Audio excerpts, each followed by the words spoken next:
గత ప్రభుత్వ హయాంలో ప్రజా సంపదను కొల్లగొట్టి పాలకులు కోట్లు గడించారన్నారు ఎంపీ రేణుకా చౌదరి. ఖమ్మంలో మాజీ మంత్రి పువ్వాడ అనేక రకాల అవినీతికి పాల్పడ్డారని ఆరోపించారు. లగచర్ల ఘటనపై అన్ని ఆధారాలను ప్రజల ముందు పెడతామంటున్న రేణుకా చౌదరితో మా ప్రతినిధి Bhaskar face to face. Khammam జిల్లాలో రేణుకా చౌదరి పర్యటన కొనసాగుతూ ఉంది. మరోవైపున అభివృద్ధి కోసం భారీత నిధులు తీసుకొస్తామని చెప్పి హామీ ఇస్తూ ఉన్నారు. పర్యాటక కేంద్రాన్ని కూడా పడకేసినట్టు పర్యాటక రంగాన్ని కూడా సైతం కూడా దాన్ని అభివృద్ధి చేసేందుకు దోహదపడుతుందని చెప్పని హామీ ఇస్తున్న నేపథ్యం అయితే ఉంది.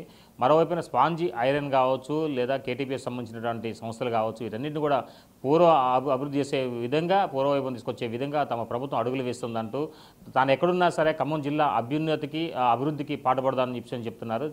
మేము చేయాల్సిన పనులు ప్రగతికి వాళ్ళకి అందించే సౌకర్యాలు రాష్ట్ర పరిపాలన అందరికీ అందుబాటులో ఉండేటట్టు మా ప్రయత్నంలో మేమున్నాం. మధ్యలో మేము పరిపాలన 1 year అని అనుకుంటే వాస్తవానికి మాకు జనరల్ ఎలక్షన్స్ మధ్యలో వచ్చాయి, అనుకోని రీతిలో ఫ్లడ్స్ వచ్చాయి. ఈసారి ఇట్లా 2-3 టైం ల్యాగ్స్ అవ్వటం జరిగింది. All that will set right. అతి త్వరలో అన్నీ బాగుంటాయి, చూస్తూ ఉండండి.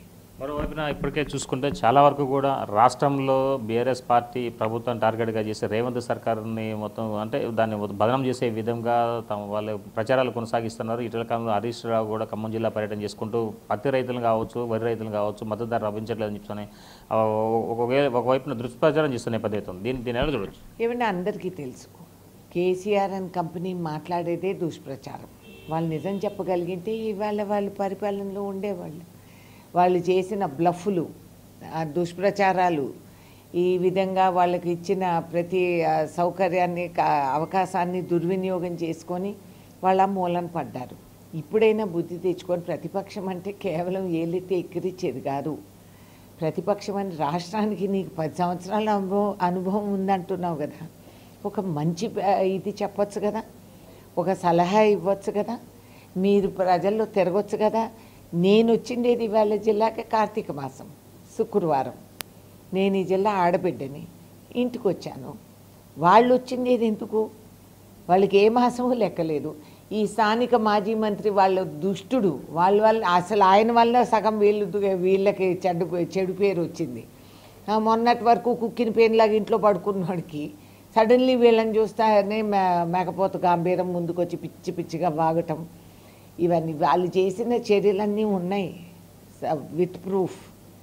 మాకు టైం దొరకటం లేదు ఈ న్యూసెన్స్ కోసం. మేము మా పని మేము చేసుకొని సమయ సందర్భంగా అందరికీ అన్నీ తెలుస్తాయి కదా. ప్రభుత్వ హయాంలో ప్రభుత్వ స్థలాలు కావచ్చు, చాలా వరకు భూ సెటిల్మెంట్లు కానీ లేదా ఇతర కాంట్రాక్టర్ విషయంలో కానీ అవినీతి జరిగిందనేది బహిరంగంగా గతం ఖమ్మం ఉమ్మడి జిల్లా వ్యాప్తంగా కోడే కూర్చొని నేపథ్యం. దీనిపై ఏమైనా చర్యలు తీసుకుంటారా?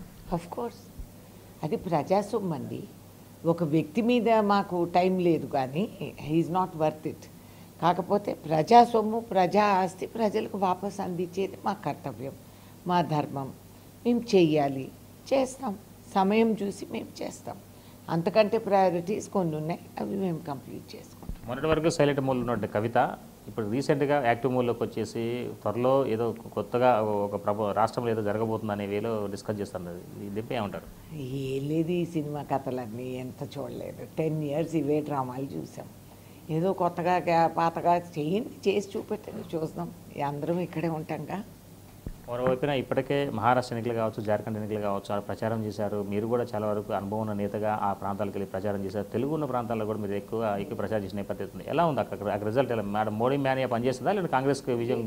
చాలా ప్రజల్లో అంత ఈజీగా మీరు టీవీల్లో కూడా చెప్పలేకపోతున్నారు అసలు ఏంటి రిజల్ట్ ఏంటి అనేది. ప్రజలు కూడా చాలా తెలివిగా గుట్టుగా వాళ్ళు ఉంటూ వాళ్ళు ఓటు వేసుకుంటున్నారు, which is the correct way. రాజ్యాంగం చెప్పిన విధానమే అది. ఇంకా 2 రోజులు ఆగి చూద్దాం, అంతే కదా, రిజల్ట్ వచ్చేస్తుంది. చివరిగా జిల్లా ప్రజలకు, రాష్ట్ర ప్రజలకు మీరేం చెప్తున్నారు? ఏం లేదండి, మనకి ఒక మంచి ప్రభుత్వం ఏర్పాటు చేసుకున్నాము. ఎన్నో promises we have to complete. ఒక రాష్ట్రంగా కొత్త, మనం యంగ్ రాష్ట్రం, మిగతా రాష్ట్రాల కంటే కూడా మనకి నూతన అవకాశాలు ఎన్నో ఉంటాయి. కాబట్టి వీటికి మనం ఏ విధంగా చేసుకోవాలనేది అందరూ ఓర్పు సహనంతో, ఈ దుష్ప్రచారానికి గురి అవ్వకుండా వాళ్ళు థింకింగ్ పెట్టుకొని మనం స్టేట్ ఆఫ్ ద ఆర్ట్ రాష్ట్రంగా తయారవ్వాలి యావత్ భారతదేశంలో అనేది నా కోరిక వ్యక్తిగా. ఈ స్టేట్ సిటిజన్గా నాకు ఆ కోరిక ఉంది. అందరూ కూడా అలాగే ఆలోచించుకుంటారనేది నా నమ్మకం. రాష్ట్ర వ్యాప్తంగా కూడా జరుగుతున్నటువంటి ఘటనకు సంబంధించి మరోవైపున ప్రభుత్వం కూడా పూర్తి స్థాయిలో దర్యాప్తు కొనసాగిస్తుంది. ఆధారాలు సహా ప్రజల ముందు బయటపెట్టడం సిద్ధమైంది. మరోవైపున కేసీఆర్ కూడా అంటే గులాబీ ఒక పార్టీ ఆధ్వర్యంలో నిర్వహించబోతున్నటువంటి దీక్షా దివస్ సంబంధించి దానికి కూడా ప్రజలు దానికి సరైన రీతిలో బుద్ధి చెప్తారని చెప్తున్నారు రాజ్యసభ ఎంపీ రేణుకా చౌదరి. ఇది ఇక్కడ చెప్పాల్సి సంపత్ భాస్కర్ బిగ్ టీవీ.